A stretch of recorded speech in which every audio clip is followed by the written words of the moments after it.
Someone said, I just read somewhere that jealousy in relationships and life in general has nothing to do with the other person, but everything to do with us and our feelings of insecurities and not really being worthy. Maybe you could give us a deeper insight into this and advise us on some practical steps to deal with it. Well, yes and no. I mean, I don't think it would be fair to say it's always because of your insecurity, because maybe the person is objectively doing something wrong and is making you feel like you're the oversensitive one by not allowing them to kind of run off in this little micro affair or actual affair, whatever. So sometimes there's an objectively grave injustice going on, and you're right to feel hurt. So sometimes that's going on. Other times, it is stuff from the past. It is stuff like I've been burned in the past, I've been hurt in the past, and if I ever get even a sniff of it, my radar is on high alert, and I start blaming the other person when in reality there's stuff in me that I really haven't addressed, that I really haven't, healed from, and so I'm hypersensitive. And so you really got to discern, what's going on there. Is it wounds from the past? Is it an indiscretion on the part of the other? I don't think we can have a cookie cutter answer to that, because in every relationship, the situation is going to be unique. And so if you're starting to doubt your judgment, well, maybe I'm too, oversensitive, and maybe this person's right, that they should be able to hang out with this other person of the opposite sex for hours on end, texting back and forth. No, I don't think so. All right.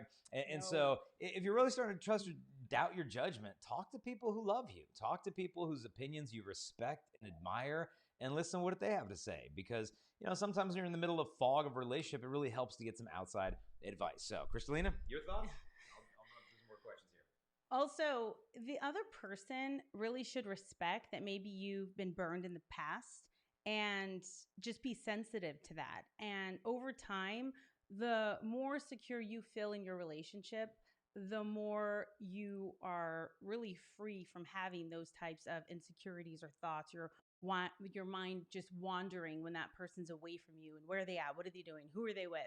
But there is something to be said that if you have some brokenness and you're bringing that into a relationship and it's undealt with, it will bubble over onto that other person if they're doing something or not. And like Jason said, there are some real reasons why maybe you are being jealous, or maybe there are warning signs that are happening when he's around other women right in front of you. And you're thinking, well, if he's doing this in front of me, what's he doing when he's not in front of me? And at the end of the day, you need to pray about it. You need to listen to that deep voice inside of your conscience, God speaking to you. And you sometimes know the answer. And sometimes they're doing something wrong. You're with the wrong person. You're with a cheater. You're with someone that's flirting. You really need to just cut it off then, and not put yourself through that, because you don't always want to wonder when that person leaves. You want to know that they love you, they're with you, they support you, and that if you're there or not, they're going to be the same, and they're going to be faithful. And if you're always constantly questioning, put yourself out of your own misery, and it's just not worth it sometimes. Yeah, and one other thought that comes to mind too is when it comes to affairs, it's not simply sexual affairs, physical affairs. There's also emotional affairs. And these things, these emotional affairs, do not become baptized if they are religious in nature. Meaning sometimes people seek out friendships with members of the opposite sex when they're already in like a committed marital relationship to have deep spiritual intimacy with some other girl or some other guy. Oh, no, it's religious. It's like St. Francis and Clare. No, it's actually not, okay? And so when you start going outside of a relationship for the needs that should be satisfied within the relationship, that's a big red flag. And certainly if you start to have to hide stuff, things like that, but don't think that this thing is anything more acceptable if there's a spiritual excuse behind it.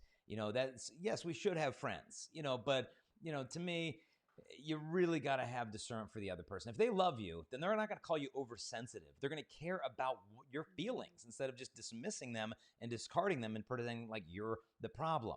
Let's say you are oversensitive. Okay, well then what should the person do? They should care about your sensitivities instead of just overriding all of them. So continue to listen to your gut and talk to people you love and respect and admire. And it's okay to have standards. It's okay. And you don't need to lower the bar to be with anybody. And if you do, you need to question why you're doing that. It's not worth it.